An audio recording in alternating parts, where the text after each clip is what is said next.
Hey Fight fans, I'm Sarah Davis and you're watching Fight News Now Extra. Coming up on our Newsmakers, we're telling you about the latest blows to UFC 152 and 153 because unfortunately for Dana White, when it rains, it pours.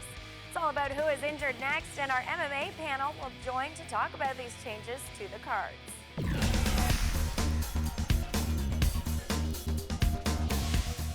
First up, Dana White tweeted that Quinton Rampage Jackson has suffered an elbow injury and is out of his bout against Glover Teixeira at UFC Rio. There's no word yet on whether a replacement will face Teixeira or if the Brazilian will be pulled from the card. And just 2 hours after the Rampage tweet, White was back on his Twitter announcing that featherweight title holder Jose Aldo has withdrawn from his championship bout against Frankie Edgar with a foot injury related to his motorcycle accident. So in one day, UFC 153 lost the co-main and main event. One more injury to update you on. Vladimir Matyashenko has torn his Achilles tendon and will no longer be facing Matt Hamill at UFC 152. Roger Hallett, who was originally supposed to face Hamill but was forced off the card for undisclosed reasons, is back in to face Hamill. And lastly, the iconic Maple Leaf Gardens, now known as the Mattamy Athletics Center at the Gardens in downtown Toronto, will host the weigh-ins for UFC 152 next Friday on September 21st. And we will have that live for you starting at 4 p.m. Eastern.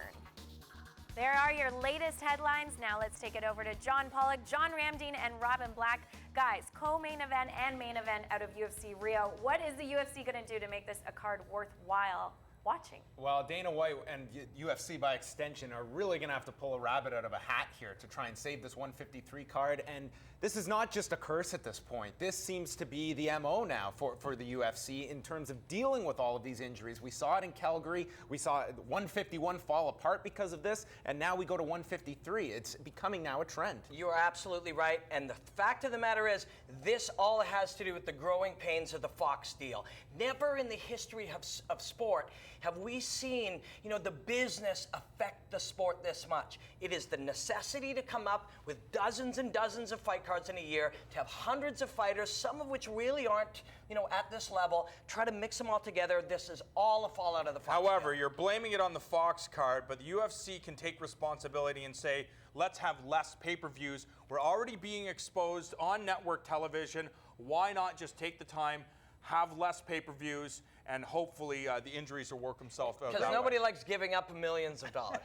Right. Well, that's what's happening, though. The 151 canceled. They say it's a $40 million impact on the company and everything surrounds it. Now you have the main event and co-main event not happening at UFC 153. So again, millions of dollars could be affected here. It's an issue of filling a lot of cards and a lot of slots, but this also goes to why are all these injuries happening right now? Is it just the fact that we are dealing with so many cards and therefore you extrapolate that over all the injuries happening here? Or is it something that some of these guys need to look here at how they're training here, because this is going to be costing them in the long run? The words of a man named Bill Clinton, it's arithmetic. You remember Frank Mir was in a motorcycle accident. At that time, there was maybe 80, 90 fighters in the UFC.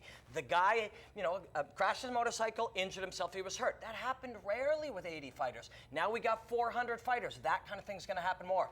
Arithmetic. And you mentioned motorcycle accidents, and we know that Jose Aldo, him being forced to withdraw from this main event, is because of the motorcycle accident. We had the talk earlier about should the UFC get involved, and should they ban guys from using motorcycles or ATVs or snowmobiles? I say yes. And I say 100% yes. Is your story changing now, or no? Should the UFC say, no, let these guys do it? That's okay that $40 million is affected. Well, I was saying this goes back to why it's happening. But, once something's happening, it doesn't matter why it's happening. You got to fix it. And you guys are absolutely right. And maybe I am going back on that. I mean, the fact of the matter is, these are individual people who have just, individual contracts. They're not employees of the UFC, and some of them only make $6,000 to $18,000 a year. Can you tell these guys not to go downhill skiing or, not to go ride a motorcycle? I don't know. Maybe you got it. Well, I mean, you say no, that let them do what they want. Well, they can't fight, they're not making the $6 grand. And that's where, if I'm a fighter, I don't want to be putting myself into that. Jose Aldo now misses yet another fight cycle. I mean, this guy has not fought since January, missed July in the Calgary card, now misses out on this opportunity. He probably won't get a fight in until 2013. Yeah, sure, and do you need to legislate this with these guys? Bjorn Rebney just came out and said, head of Bellator, just came out and said today that, in his opinion, that is something you're going to have to put into contracts. Guys are just not going to be able to do that. I think guys are going to learn from this Aldo thing. You look at Jose Aldo now, and like you said, you go a whole year without fighting. Guys have got to learn this. Their coaches, their managers, guys got to be saying to him, dude, like, snowboarding is out. I think those things you eliminate, John. But in terms of getting into the gym, I just think that you're trying to counter what is evolutionary for these guys. I don't think you can just tell a fighter, train less hard than you are now. That's just not in their mentality to be training as hard when you know your opponent is going to those Of nights. course, and number one, we all have to remember, mixed martial arts is a tough sport. Every individual element, whether it's jiu-jitsu, whether it's boxing, whether it's wrestling, and we know wrestling takes its toll on your body. There's no way around it. It's a tough sport. Guys are going to get injured. We've heard it for years and years. Guys go into fights injured. It is a part of the game. Yeah, and this sport is still young, and it's evolving, and we're still finding, red flags and little fires are popping up, and we have to find answers to them.